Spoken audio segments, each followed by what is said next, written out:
All right, here we are at 2180 Arielle Drive, Unit 809. Getting towards the end of the inspection, just figured I'd point out a couple things. Going through the garage, I can tell you they got the racks and cabinets on either side, and they have the big built-in cabinets, basically floor to ceiling length there, which I'd noticed before, but I just realized how much storage was really in those, which is fantastic for having a one-car garage. And they have some hooks up top too. The truly fantastic news, the best news you're going to hear in this report, is they have the old extra pieces for the wood flooring here, and it looks like a substantial amount. Kind of see how thick that is in pieces. It's a little blurry, I apologize. See if I can get this way. But anyway, you got a good amount of extra wood for the flooring, because you're going to need that. I think that's kind of key to kind of like replace some of these, keep that wood floor where you can, and replace some of the pieces that are buckled. All right, you got some cabinets in here. This is kind of one of the things I'm going to point out as we go. Some of that is your basic mold that can arise with humidity problems. They're not running the AC properly, they don't have a humidistat, running the AC when the windows are open, things to that effect. Just not being real observant and running the AC properly down here with the amount of humidity we have. Chris is still running around. The wood floors, it is the original AC. That is your AC unit, so it's more or less past its useful life. The older ones actually seem to run better than the new ones they put out there that'll run you 12, 15 years.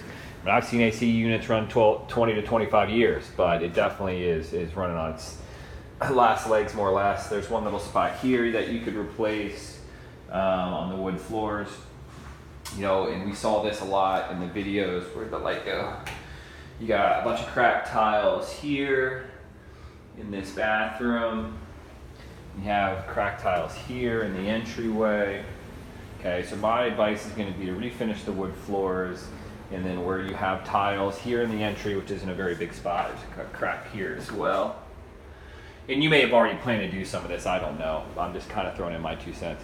Here, the entry, this guest bath, and then in the kitchen area, just knock out that tile and put something new down. Put something down to accent it. It's not a huge area, and do it before you move in, or before you get somebody in here. There's some cracks over here as well. All right, I mean, it's older tile. If you want the stuff on the patio is in pretty good shape, you possibly just clean that up. I don't know what the difference in price would be if you left it or just replaced it all, but that's my recommendation. There's too many cracked tiles here. I think it needs to come up and just be redone. Our biggest problem is going to be this sink underneath here.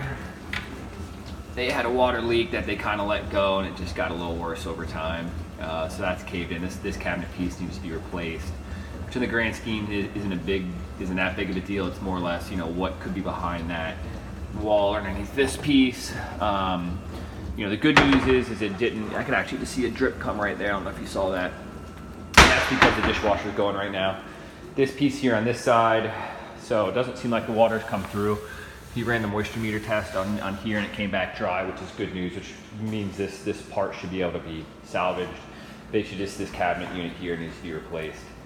And some other spots that Chris pointed out. So that's going to be a different type of mold. That's more, there's all different types of mold. There's thousands of them out there, but that's more the dangerous mold that can come up, the black mold. You got some of your other, like I showed you on that one cabinet, underneath here, I'm gonna see some of the staining. All right, you'll see it on the backs of doors and the backs of closets, things like that. Just little spots. It'll be spotted, almost like it has yellow measles. Let me see if you can see it in this video. There, yeah, you can see it. That's just your typical Aspergillium, penicillium. Chris was saying, I don't know the exact terminology, but basically it just comes with humidity, elevated humidity. It just needs to be wiped down and it'll go away. If you're going to paint over it, which I obviously highly recommend, it's not really going to matter. But the point being, there is going to be elevated levels of mold on that air quality test. So like Chris said, it's a good thing you get that ahead of time, because he would have recommended it given everything that he's seen. So there are going to be some elevated levels of mold, so be prepared for that. In the grand scheme of things, it really shouldn't be that big of a deal given what we've seen. So we'll just have to see what that comes back at.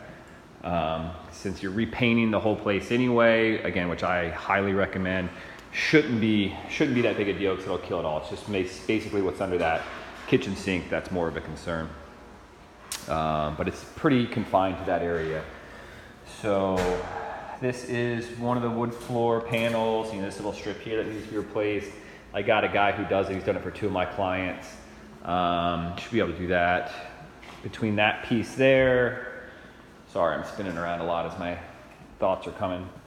You got a couple hot spots right there that need to be replaced.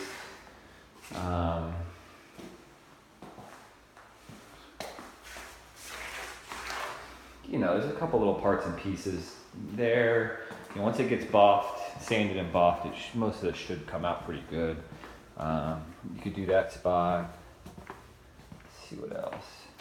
It's pretty discolored. You get some area rugs in here maybe after you buff it out. These spots are a little separated here. Let's maybe do this corner. You probably get away doing the whole thing somewhere between $1,500 and $2 grand. Redoing some of that wood floor. Again, you got to budget in to do the AC. Depending on how the test comes out on that, you may just want to do that right away. With summertime being here, taking out the tiles,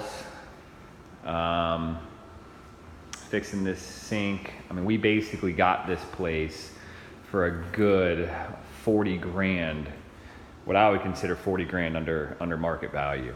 So you got that money to play with, and then once you do those improvements, it'll be, the value on it will be even above what those bottom units are selling for. So once we get the work done in here, it should be up to 350, I would think, in value, depending on what you do with these bathrooms. Again, I'd replace these tiles, that vanity. Maybe do it if you want light fixtures, depending again on how much money you want to put into it. And what we can budget out on certain things. So, okay. And there's some window hinges that need to be replaced. That's pretty typical. They're the springs on the sides of each windows where you lift the window up and then it kind of just drops down. It doesn't hold its weight. That's really, really common. Comes out in just about every inspection I've ever done. So those window springs, they call them leaf springs, can be replaced. That's the stuff me and Chris went over. There's probably a couple other things. Like I said, it's pretty, you had an older couple living here, so they weren't really maintaining or keeping this place up very well. So to me, a lot of that was expected, and hopefully a lot of this won't surprise you. That's it. We can talk about it more after we get the report. I'll pick up the radon test and the air quality test on Saturday. I'll meet him over here to do that, and we'll probably get those results back by Monday, okay? And we can send back an official response on what we want done. Probably just ask for a credit because these older people they don't have the means to do anything, and they're tight on money from what I understand. So hopefully we'll just come back with a credit. That's it.